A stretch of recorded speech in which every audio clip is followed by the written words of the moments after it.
Erik Erikson's Theory of Psychosocial Development, a presentation by Group 6. Mr. Erikson was born in 1902. He died in 1994 at the age of 91. He was a man who embraced our universal needs in the quest for our individual identities.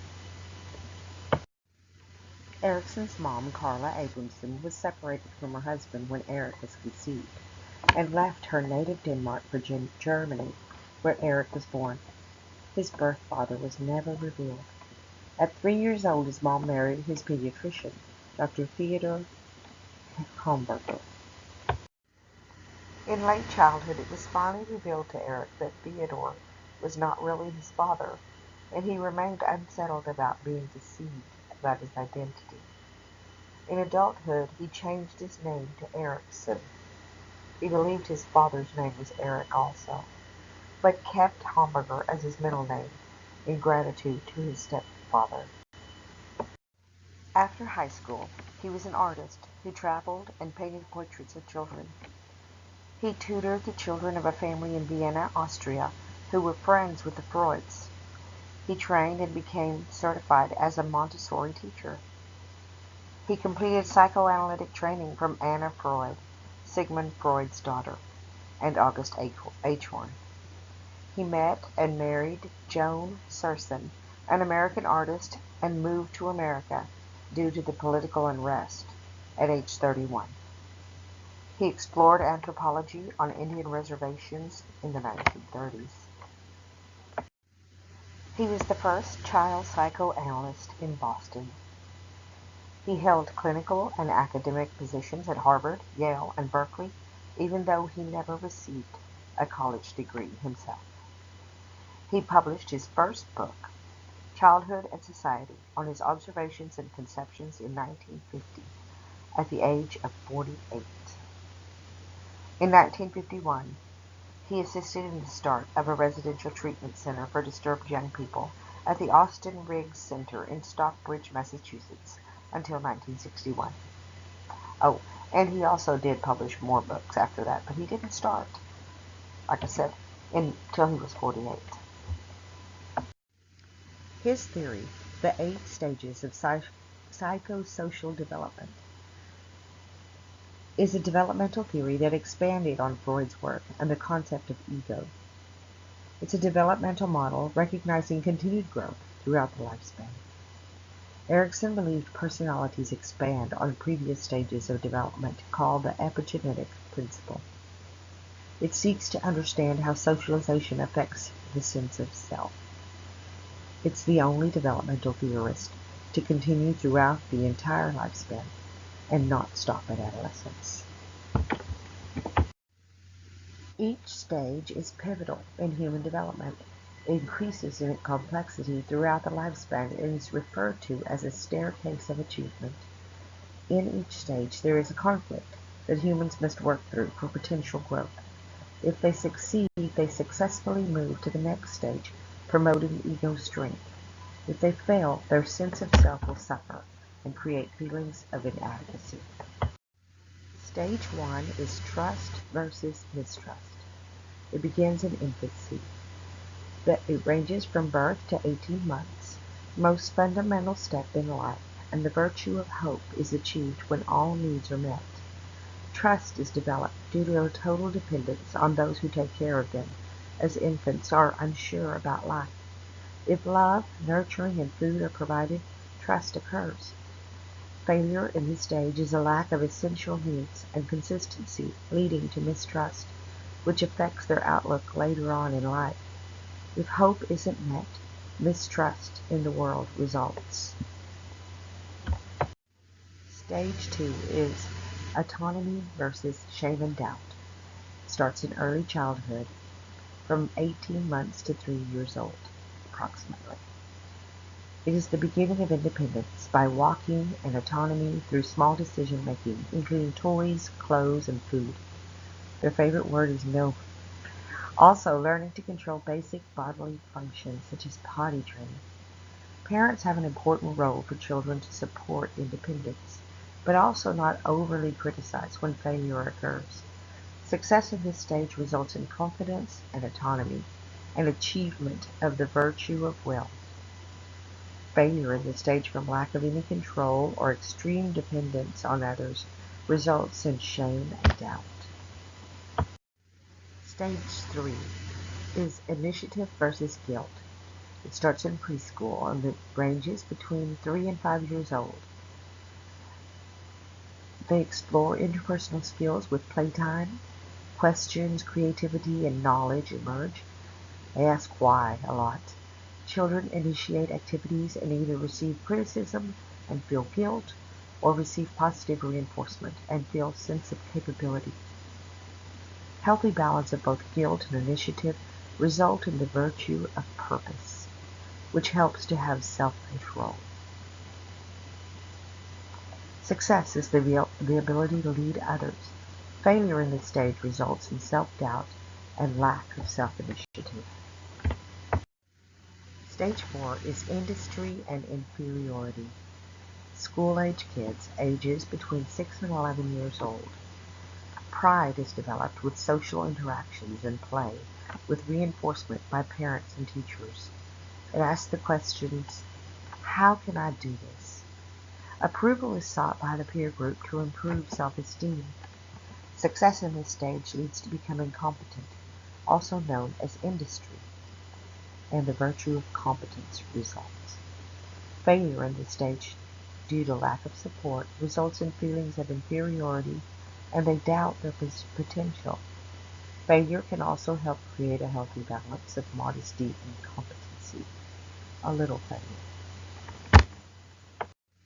Stage 5 is identity versus role confusion in adolescence. The age ranges from about 12 to 18 years old.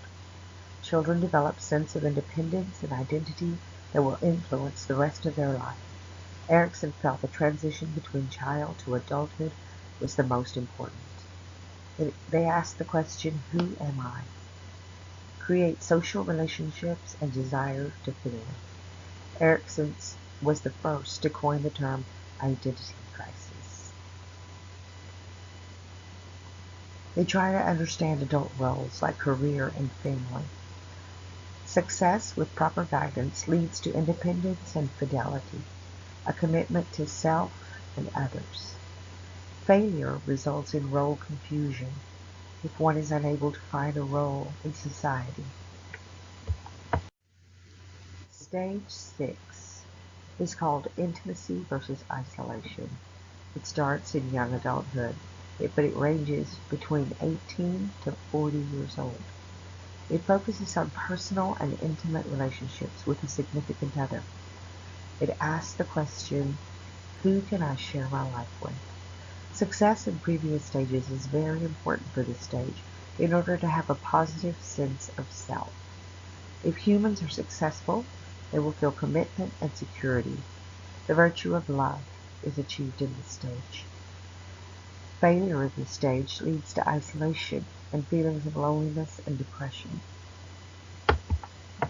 Stage 7, generativity versus stagnation.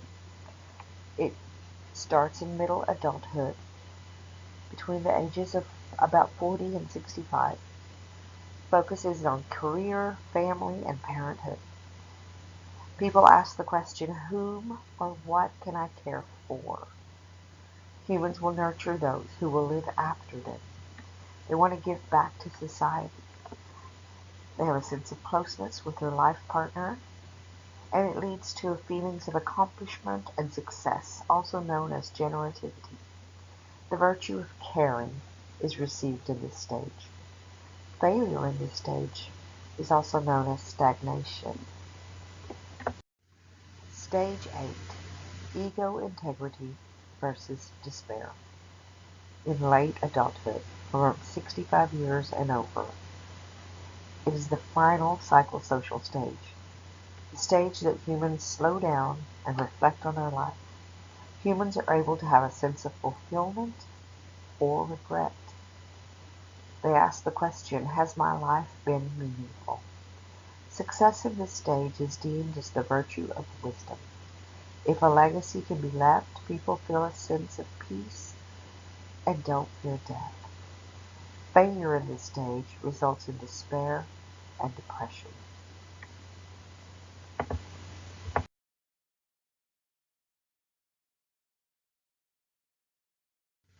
Nursing meta-paradigm. A nursing meta-paradigm is a concept that focuses on person, health, environment, and nursing as a whole. Erikson's theory is considered a psychosocial development theory, rather than an exclusive nursing theory. Despite it not being a nursing theory specifically, it is a multifaceted theory that can be applied significantly to the nursing profession. As nurses, taking care of those across the lifespan is a major component to our profession and is a key feature clearly evident in Erikson's psychosocial theory. He also focused on how the environment, including culture, people, and customs, directly affects development of an individual and their views on the world. Person, another component of the nursing meta-paradigm, can also be seen within Erikson's theory of development. Having a positive sense of self for both nurses and those we take care of can directly affect an individual's health, especially elders, both mentally and physically, in the aging process. Strengths and limitations of the theory. Some of the strengths are that it's able to be used across the lifespan. It attempts to understand the significance of self. It recognizes the importance of social relationships. It has become a basis for many theorists after Erikson. The cultural ideas and practices play a significant role, and it utilizes both nature and nurture. The limitations, some say, that it is difficult to objectively evaluate whether they pass the stages or not. It can be expensive and time-consuming to apply the theory to famous leaders like Gandhi and Martin Luther King, which he did. It does not recognize those who rediscover themselves later in life, although he did say that it's never too late. It always gives you hope. It's biologically based, some say, and biased against women because it doesn't distinguish gender socialization.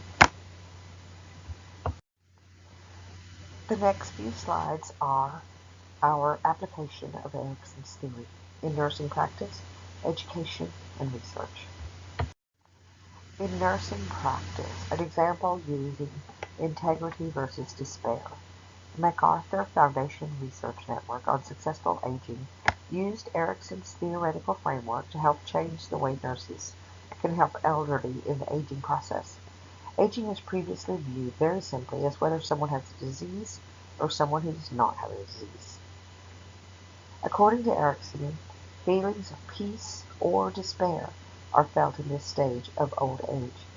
Nurses can play a pivotal role in helping promote successful aging through elder self-evaluations. A positive sense of self and utilizing one's strengths is associated with not only better physical health, but better mental health. Having strength and support, elders are more likely to adopt behavior that improves health. Through active listening, positive influence, and education, nurses are a major factor in fostering constructive learning environments to promote health. By helping elders continue physical and social activities, they master this stage and wisdom develops. By mastering this stage, those who have active lives and continue to perform daily activities have more control over their final psychosocial phase and tend to be successful in the aging process. A personal application from nursing practice uses trust versus mistrust. It's a young patient who's about 12 months old who was a victim of shaken baby syndrome. Private nurses began working with him at the age of 9 months with an NG tube for feedings. He had respiratory problems, blindness, decreased muscle tone, and incessant crying. Needless to say, his trust in his caregivers was non-existent. He spent some time in foster home, but is now being cared for by his aunt and private permanent nurses for continuity of care. He is now progressive and learning to trust his caregivers. He no longer cries very often and is starting to hold up his head and bearing weight on his feet. He also now has a Mickey button for feedings and is learning how to suck on his pacifier and spoon feed. We believe he will continue progressive, partly due to his newfound trust. Application of theory in education. Mooney, 2013, in her book discusses Erikson's theory and its use for teachers and children in schools in order to help promote decision-making, independence, and dependence, and positive reinforcement. Autonomy versus shame and doubt. She said that Mooney explains the importance of schools with teachers not overly correcting toddlers' tantrums, hitting, or their general defiance. She highlights Erikson's belief that this stage is a very vulnerable and important stage. They are an impressionable age where both independence and dependence are common. When children can have a positive self-esteem with positive self-control, they have mastered this stage. For initiative versus guilt, she promotes his ideas of frequent independence, appropriate level of tasks, and setting clear expectations. To promote independence, she suggested low shelving to help toddlers pick items out without having to ask for help. Teachers should focus on positive aspects more than negative ones, supporting creativity. She recommends not hovering over children performing tasks that will deter them from attempting them on their own. Application of the theory in research. Erikson's theory has been applied to many famous leaders in our country and throughout the world, including Thomas Jefferson, Martin Luther King Jr., and even Gandhi. Erikson, in his book, Young Man Luther, A Study in Psychoanalysis and History, 1962, he did an in-depth research on how he, as a political figure, caused positive changes in society. His theories applied to a clinical analysis to better understand what factors and situations these people faced that prompted the way they rose above adversity to become the leaders they are known for today. Martin Luther King, or MLK, through Erikson's theory, has helped to educate people on what a model leader is and a formula of a social advocate.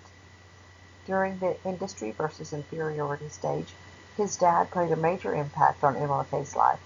In his childhood, a conference in Berlin he attended with his father prompted them both to change their name, differentiate themselves from others, and become leaders, not followers. As children began to form social groups at this age, MLK faced adversity when prejudice began to emerge with his peers. During the identity versus role confusion stage, in MLK's adolescent phase, he began to understand his values, social relationships, and how he would define himself, which would be a pivotal moment in his life and the influence he would soon make. He entered college early at 15 and sought to understand his external world. Benjamin E. Mays, a progressive rights advocate of civil rights and minister, was a major influencer of MLK in college. This sparked a decision to pursue a ministry career. During his intimacy versus isolation stage, according to Erikson's theory, MLK's success in his identity versus role confusion stage positively led him to have a positive sense of self into the intimacy versus isolation stage. He eventually met his wife, Coretta Scott, and then rose to the pinnacle of his career as one of the biggest trailblazers of the civil rights movement. Because of his successes in these stages, he represents one of the most influential people in the 20th century. Through MLK's lifespan specific to his experiences, relationships, and adversities, we can use Erikson's psychosocial theory to research and better understand how Martin Luther King Jr. became known as the King. This research helps to better predict future leaders and social advocates that will influence the modern world. This is just another summary of all the stages. we as humans go through, according to Erikson. Our psychological health is very important. It has been said that psychological pain can hurt as much, if not more, than physical pain. Erikson said, "For indeed, in the social jungle of human existence, there is no feeling of being alive without a sense of identity." We hoped you liked our presentation of Erikson's psychosocial theory. No doubt you already knew of him. We hope you will use his theory as a guide in your advanced nursing practice. Thank you.